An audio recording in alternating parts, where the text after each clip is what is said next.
Okay, so for this one we want to find two things. We want to find dA and dG. So I'm going to say dA is equal to x and dG will just be y.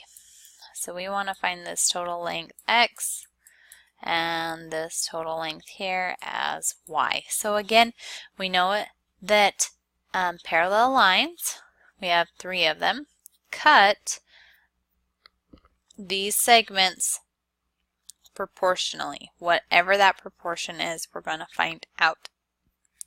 So we know that I'm first going to look at x, and the reason I'm doing that is because if I look at dG right here and I look on the other line segment, I do not have a value right there.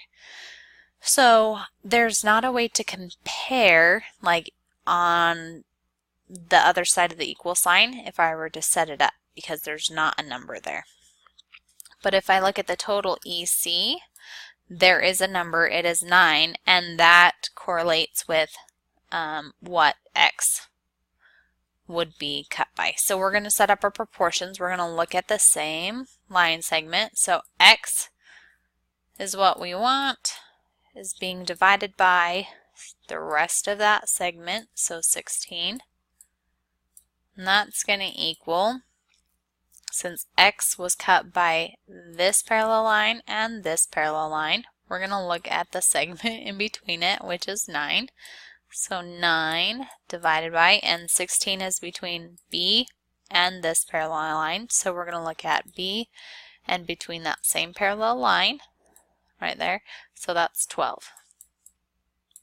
So to solve for x, and the reason I always put x right there is because it makes it quite quick to solve, because x is being divided by 16, so I multiply both sides by 16.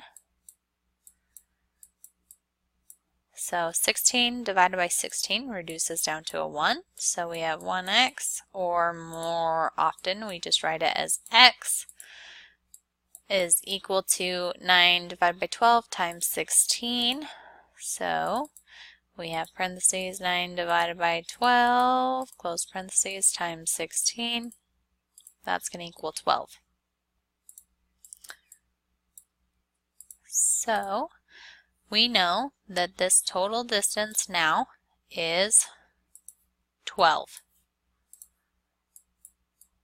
And we know that this distance dA is made up of dG and GA, so we know that dA is equal to the length of dG plus the length of GA.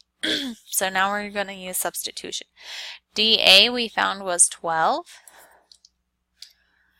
We do not know dG, that's what we're trying to find, and we know that GA is 4. So 12 has to equal something plus 4, so dG has to equal 8. Hope that helps.